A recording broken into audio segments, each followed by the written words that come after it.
Баспана хит бағдарламасымен несие алу үшін қандай құжаттар жинау керек? Біріншіден, сіздің табысыңызды, еңбек ақыңызды немесе бизнестен түскен табысты растайтын құжат керек.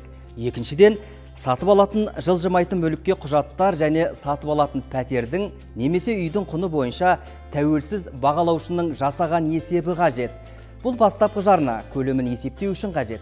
Сонымен қатар банк несиелік бюродан сіздің несие тарихыңыз бойынша мәліметтерді сұратады. Егер қазіргі сәтте сізде тұрғын үй ипотекасы бойынша төленбеген берешек болатын болса, сізге қарыз беруден бас тартатынын білген маңызды.